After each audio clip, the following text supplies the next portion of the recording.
Jenderal Sudirman lahir di Purbalingga 24 Januari 1916. Beliau adalah Panglima Besar Tentara Keamanan Rakyat, kini Tentara Nasional Indonesia. Beliau adalah tokoh yang memiliki akuntabilitas dan juga nasionalisme, yaitu berintegritas tinggi, konsistensi, serta kepemimpinan dan keteguhan beliau. Walaupun dalam keadaan sakit berat dan ditandu, beliau tetap ikut berjuang bersama pasukannya demi kemerdekaan bangsa Indonesia. Sosok pemimpin yang memiliki etika dan komitmen, yaitu mengutamakan kepemimpinan berkualitas tinggi dan membuat keputusan berdasarkan prinsip keahlian dalam menjalankan strategi perang gerilya, strategi yang diakui dunia militer pada saat ini. Dari situ tergambarlah Jenderal Sudirman adalah sosok yang sederhana, jujur, mandiri, disiplin, pekerja keras, berani, dan bertanggung jawab. Inilah yang menjadi dasar sikap anti korupsi seorang Jenderal Besar Sudirman.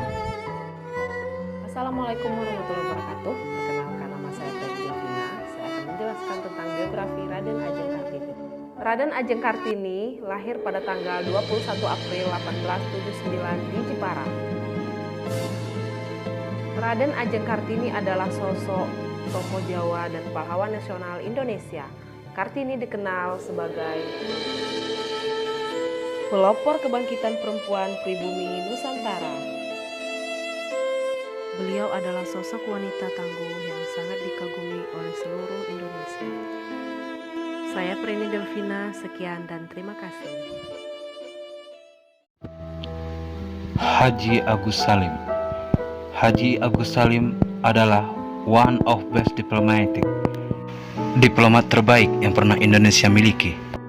Dia lahir di Koto Gadang, Agam, Sumatera Barat dengan nama Mashudul Haq atau pembela kebenaran. Lahir 8 Oktober 1884, wafat 4 November 1954. Beliau berkecimpung di organisasi Syarikat Islam, PPU PKI, dan Panitia 9 dalam mempersiapkan Undang-Undang Dasar 1945. Pendidikan beliau di Europe's Lager School, Burger School di Batavia. Beliau dikenal cerdas, menguasai 7 bahasa sekaligus. Saya Eldi Paizetra, demikianlah biografi singkat tentang Haji Agus Salim. Terima kasih. Assalamualaikum warahmatullahi wabarakatuh. Saya Lailia akan sedikit menjelaskan geografi singkat tentang Cut Nyak-Dien. Cut Nyak-Dien mendapat julukan Mutiara dari Tanah Rencong. Cut Nyak-Dien seorang pahlawan wanita dari Nangro Aceh Darussalam. Pejuang wanita yang sangat ditakuti oleh penjajah Belanda pada masanya. Cut Nyak-Dien dilahirkan di Lampadang, Kerajaan Aceh, tahun 1848. Ia putri dari Teuku Nanta Seutia, seorang bangsawan yang taat beragama di Aceh Besar. Cut Nyak-Dien kecil adalah anak yang cantik. Ia memperoleh pendidikan dalam bidang agama. Banyak pria yang jatuh hati kepadanya karena ia wanita yang cantik.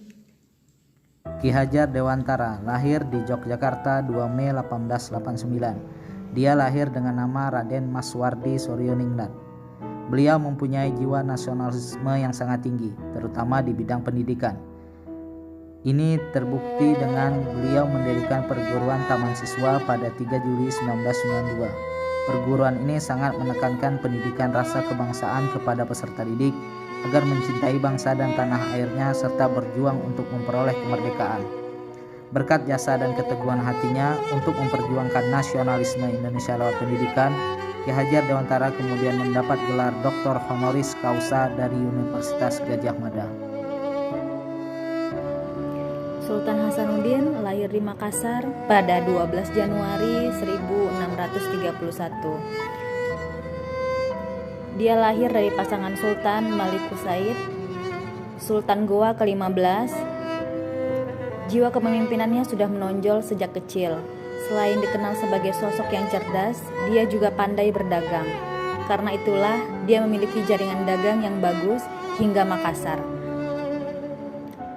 Hasanuddin kecil mendapat pendidikan keagamaan di Masjid Bontoala. Sejak kecil ia sering diajak ayahnya untuk menghadiri pertemuan penting dengan harapan dia bisa menyerap ilmu, diplomasi, dan strategi perang. Beberapa kali ia dipercaya menjadi delegasi untuk mengirimkan pesan ke berbagai kerajaan. Jenderal Hugeng merupakan kepala Polri kelima yang menjabat pada tahun 1968 sampai 1971. Karirnya dimulai dari pangkat rendah yang tak bergaji. Hugeng yang terkenal keras dan lurus mengaku sering mendapat godaan serta tekanan dari pihak-pihak tertentu. Bahkan pada usia 49 tahun, Jenderal Hugeng dipensiunkan karena bersikeras mengusut kasus pemerkosaan Sum Kuning yang diduga melibatkan anak pejabat. Selain jujur, Jenderal Hugeng dikenal dengan sikap nasionalisme yang tinggi. Bung Tomo memiliki nama asli Sutomo, lahir di Kampung Blauran di pusat kota Surabaya pada tahun 1920. Beliau adalah salah satu pahlawan nasional yang memiliki jiwa nasionalisme yang sangat tinggi. Bung Tomo dikenal karena peranannya dalam membangkitkan semangat rakyat untuk melawan kembalinya penjajah Belanda yang berakhir dengan pertempuran 10 November 1945 yang hingga saat ini diperingati sebagai Hari Pahlawan. Assalamualaikum warahmatullahi wabarakatuh. Saya akan menjelaskan salah satu tokoh Indonesia, Burhanuddin Lopa. Profesor Dr. Haji Burhanuddin Lopa SH. Lahir pada tanggal 27 Agustus 1935 di Pambusungan, Mandar, Sulawesi Selatan. Burhanuddin Lopa adalah sosok lain dalam ikon anti korupsi di Indonesia. Namanya santer disebut sebagai jaksa agung yang tegas dan tak pandang bulu dalam penegakan hukum. Beliau juga sangat galak terhadap setiap tindak tanduk yang menjurus ke korupsi. Beliau adalah Jaksa Agung Republik Indonesia pada 6 Juni 2001 hingga meninggal dunia pada 3 Juli 2001. Pernah suatu ketika Burhanuddin Lopa ingin membeli mobil pribadi karena tidak mau menggunakan mobil dinas untuk kepentingan keseharian. Beliau menghubungi Yusuf Kalla yang merupakan pengusaha otomotif dan menginginkan sedan paling murah. Yusuf Kalla pun membohongi beliau dengan menawarkan Corolla seharga 5 juta rupiah, padahal harga sesungguhnya 27 juta rupiah. Karena tidak mau membeli dengan harga teman tersebut, akhirnya beliau membayar mobil tersebut dengan harga asli. Mobil tersebut lunas setelah dicicil selama 3 tahun. Mempunyai integritas yang tinggi. Dalam melaksanakan tugas, beliau mempunyai sifat jujur, amanah, dan profesional.